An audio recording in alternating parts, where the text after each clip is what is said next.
When I started in 1966, we only used two grain recipes. We only had the same two we use today, but we only had one yeast culture. And but we had 5 operating distilleries in Kentucky. So every distillery had its unique water source, and that would generate a different flavor profile. So with 2 grain recipes, that's how we got to 10.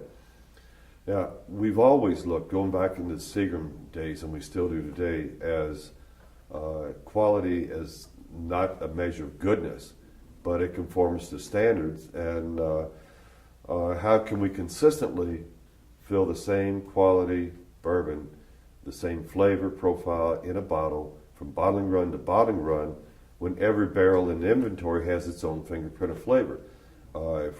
If we dump 100 barrels, we have 100 variables to work with of the same target flavor profile. So how do you achieve consistency? Well, you can't. So that was the idea behind the 10 recipes, or 10 flavors, when we were first producing them. Then in the late 1960s into the 70s and up to the 80s, when Seagram began to close these distilleries for either economic or environmental reasons, we would go to Seagram R&D and select a yeast strain to replace that flavor we were using from the water source. So we ended up with 1 distillery with 2 mash bills and 5 yeast cultures, and that's how it started.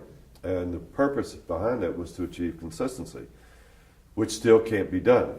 I mean, our Four Roses Yellow Label uses all 10, or there's been at times I've seen 9 or 8 used. But we start off with a target recipe of all 10. Then when we're ready to make a bottling run, we will then sample the barrels, and we will tweak that formula to achieve the consistency. So it's the most consistent perhaps on the market, which really doesn't make a lot of difference, because part of the art of the industry is there will be differences. The real bonuses behind the efforts to achieve that consistency really materialize when the industry first began to introduce premium bourbons through single barrel bourbons, small batch bourbons, and we could do something that no one else could because of the 10 recipes. Everything we put in a bottle, every label would be different from another label. Like our single barrel uses one of the recipes. The 4 recipes, as you mentioned, for small batch does not include this recipe right here. So we previously talked about, like a whiskey magazine blind taste test. If American whiskeys were set on, and number 4 out of 10 whiskeys, number 4 was single barrel, number 5 was a small batch, an expert could not tell that they're from the same distillery. With the 4 recipes we use for small batch, and the yeast culture we use for single barrel is not one of the 2 we use in small batch. So that's the uniqueness of Four Roses. And then it goes beyond that. Back in 1960, to achieve consistency again, we built single-story rack warehouses. They're unique in the industry. They're single-story warehouses now, but they're palletized.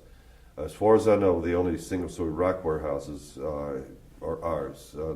Unfortunately, they're located 50 miles. But when they were built in 1960, it was like the hub of a wheel of the 5 distilleries. Then we began to close them. Then we ended up with 1 distillery at our warehouse facility 50 miles away. But it's all about consistency.